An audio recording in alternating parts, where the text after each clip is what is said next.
విజయసాయిరెడ్డి రాజకీయాల నుంచి తప్పుకోవడం దురదృష్టకరమని YCP Rajya Sabha MP Pilli Subhash Chandrabose అన్నారు.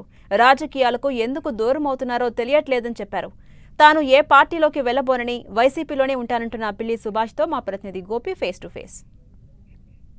వైఎస్ఆర్సీపీ కీలక నేత విజయసాయిరెడ్డి రాజకీయాల నుంచి దూరమయ్యారు. ఆయన వైఎస్ఆర్సీపీ రాజ్యసభ ఎంపీ పదవికి కూడా రాజీనామా చేశారు.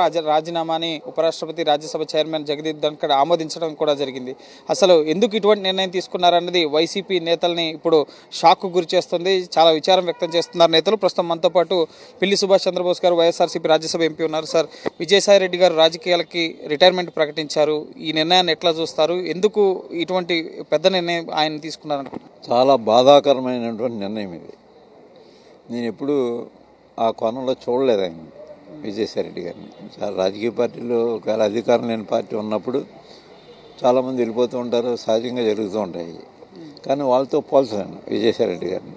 ఎందుకంటే ఎప్పటి నుంచి వారి రాజశేఖర రెడ్డి గారి కుటుంబంతో, రాజశేఖర రెడ్డి గారి తండ్రి గారితో దగ్గర నుంచి రాజశేఖర రెడ్డి గారితో, జగన్మోహన్ రెడ్డి గారితో కూడా చాలా అత్యంత సన్నిహిత సంబంధాలు ఉన్నాయి వారికి.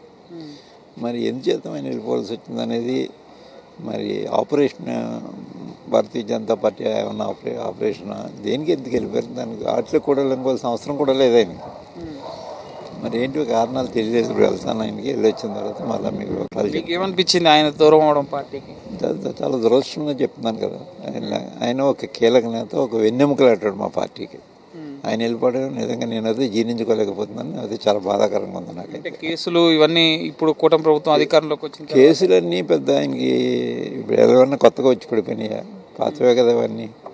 అది ఆ పరిస్థితి ఉన్నప్పుడు ఎప్పుడు వెళ్ళిపోవడం కదా ఆయన. దాని గురించి కాదు, ఏదో ఉంది కనుక్కోండి. అంటే వరుసగా నేతలు మోపిదేవి కానీ, బీదమస్తానరావు, ఆర్ కృష్ణయ్య జరుగుతూ ఉంటాయి ఇవన్నీ. బీరమస్తానరావు గారు లేదా వీళ్ళందరూ సహజంగా జరుగుతూ ఉంటాయి అన్నీ. అవి పెద్ద మనం పట్టించుకోవాల్సిన అవసరం లేదు. స్టార్టింగ్ మొదటి రాజ్యసభ సభ్యుడు ఆయనే పార్టీ. అదే బాధాకరం అంటున్నాను కదండి.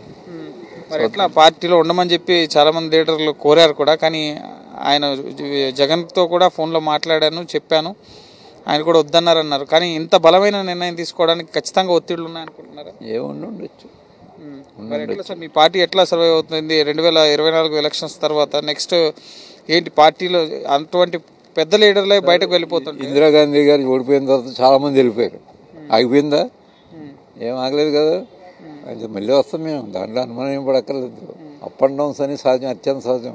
ఇందిరాగాంధీ గారు ఇంకా పాతాళంలో పాతేసం ఉన్నారు. ఆ రోజు ఆగిపోయిందా ఏమన్నా? కానీ ఇంకా చాలా మంది బయటకు వెళ్ళిపోతారు అంటున్నారు. మీరు కూడా పార్టీ వీడే అవకాశం ఉంటుంది? నా జీవితంలో అలాంటి పనులు చేయను. వైఎస్ఆర్సీపీలోనే ఉంటారు. నేతలు బయటకు వెళ్ళిపోతున్నా ఖచ్చితంగా మీరు మళ్ళీ జగన్ అధికారంలోకి వస్తారు?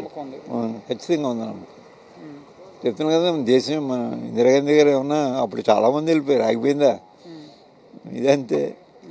దాని గురించి తెలిసేదే ఉంది. కానీ విజయసాయిరెడ్డి గారు వెళ్ళిపోవడం మాత్రం మాకు బాధాకరం. Thank you sir. ఇది ముఖ్యంగా విజయసాయిరెడ్డి గారు పార్టీని వీడడం, రాజకీయాలను వీడడం చాలా బాధాకరం అని చెప్పి పిల్లి సుభాష్ చంద్రబోస్ గారు చెప్తున్నారు. విజయసాయిరెడ్డి పార్టీ వీడడం, ముఖ్యంగా రాజకీయాల నుంచే దూరం కావడం చాలా బాధాకరమని, ఆయన పార్టీకి వెన్నుదన్నుగా నిలిచిన వ్యక్తి. అటువంటి వ్యక్తి ముఖ్యంగా ఏ కారణాలతో ఈ విధంగా ఇటువంటి నిర్ణయం తీసుకున్నారని తెలుసుకోలేక ముఖ్యంగా తెలియడం లేదంటున్నారు. అలాగే సంజయ్తో గోపికృష్ణ.